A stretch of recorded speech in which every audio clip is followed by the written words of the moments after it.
Rock am Ring 2023. Wir sind mit Morcor.de und Morcor TV hier mit Joey von Gojira und werden uns jetzt ein bisschen unterhalten und er wird ein bisschen was malen. So, how are you doing, Joey? I think today is the first festival for you this year and you have like some summer shows also lined up in Europe. Like how stoked are you? I'm really stoked. Everything is doing great. We actually played yesterday in Rock im Park. Ah, yeah, of course. Yeah. And it was great way to start the year. The bill is very interesting. I'm dying to see Kings of Leon tonight. Okay. We weren't able to see them yesterday, and I would love to check them out tonight. Mm-hmm. I can imagine. So you're also taking the chances when playing on big festivals to see our bands? Yes. Yeah. When it's possible. Often we're stuck between trying to catch some sleep, playing, and then bus call to head to the next show. So very often festivals for us are a lot of work and trying to get the right sleep and the right food at the right time. Mm-hmm. So it's not as exotic as people might think. But sometimes you have these very special days where there's a day off the day after, you can relax and actually enjoy some of the other acts. Mm-hmm. I can imagine. And speaking of the lineup at Rock am Ring, it's pretty diverse, I would say. Like there's hip hop, there's rap music, but there's also extreme metal music like yours. And yesterday I just saw Meshuggah play. How does it feel to be in front of so many people that maybe aren't into that kind of heavy music? Is it different? I don't have a problem with that. I like to shock with the music, I think it's always a good thing to be challenged by another kind of music or a different genre. Myself, I'm not scared to listen to something that is completely foreign to me and just try to. So I like to be the black sheep of a festival and be the brutal band that curses and makes a lot of noise. Yeah. Nice. And I saw like in between the festivals you're also playing some headline shows, and something that I found very interesting is you pick many different bands that aren't that big yet as a support. Yeah. Like how do you pick them, and is this something that you do for the metal scene to support smaller bands and Absolutely. give them the stage? Yeah.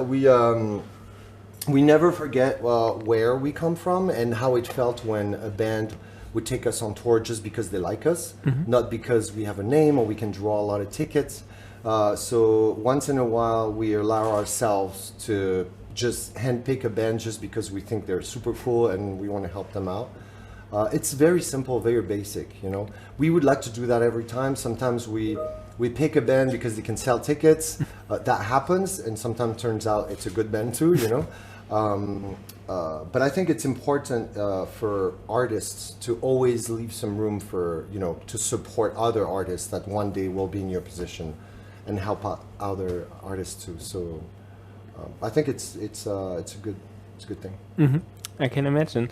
And speaking of importance, like as always, like you had always this activism path within your music and also with the last record.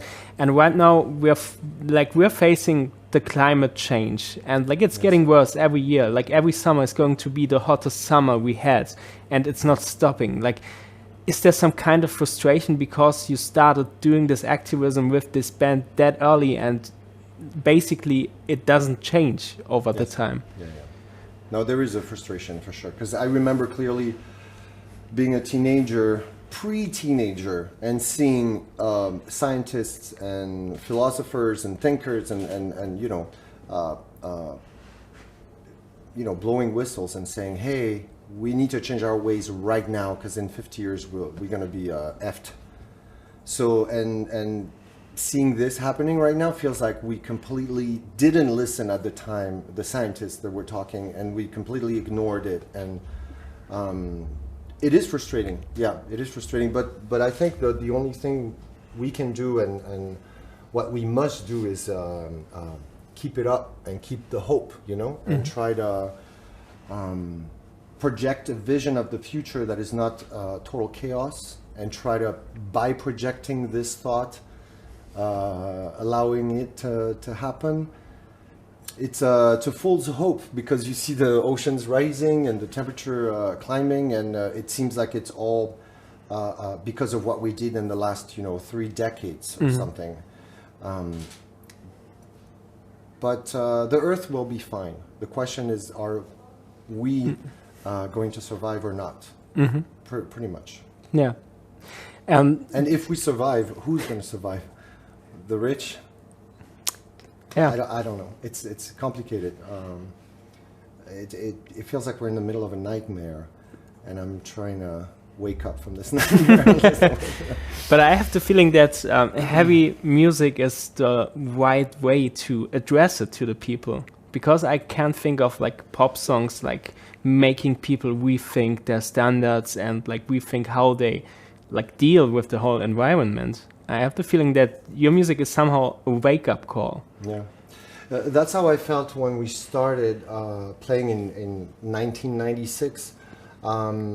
It almost felt like there's something that I had no other choice but just to talk about things that mattered to me, instead of creating stories, horror stories, like, the first metal heavy bands in the 70s or 80s, they would create stories, like creepy stories, Halloween-y stories, for their music. But the reality is catching up on the Halloween stories and becoming so ugly that this is the new Halloween story, is what's happening in real life.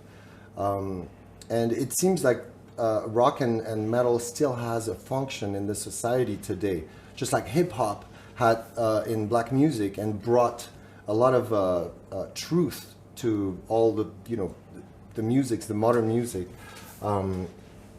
because at some point it seems like rock lost its purpose after the mid-90s or something. Rage Against the Machine were still bringing some fire and some sense to the music, but then it looked like the torch went to hip-hop and rap, because there was a struggle in the black community, and it was perfectly expressed in rap. It seems like heavy music still has a function. We're trying to to play with that. So. Yeah. And I also saw that you've been touring with Knocked Loose in the US, and they've been they played at Coachella, which is super mainstream. Like, how does it make you feel to have like a heavy metal band in such a context on festival lineups that mainly focus on different music? Great. Okay. I think it's good. Yeah. So, yeah. It's for me, it's just positive. People are becoming perhaps maybe more sensitive to this vibe of the metal scene, and bands that express, because it's not necessarily in the lyrics. A band like Knocked Loose, they're very organic and they express something. I don't understand the lyrics. I didn't really read them when we toured with them, but I really enjoyed their energy and what they were. They're simple people. They dress normally on stage, but they become like, on fire on stage, and it's really beautiful to watch. So yeah, festivals need some bands like that for normal people to see what's going on in this alternative world.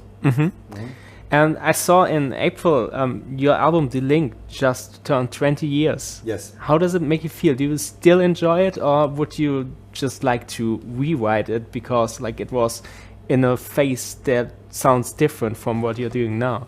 I'm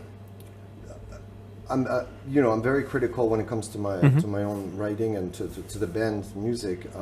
And for a while, I had a hard time even listening to this album because we didn't know what we were doing at the time. We bought gear to be able to record ourselves, but without the knowledge. So it gave a very the result was very interesting, very raw, a bit clumsy at times, and we did some weird things.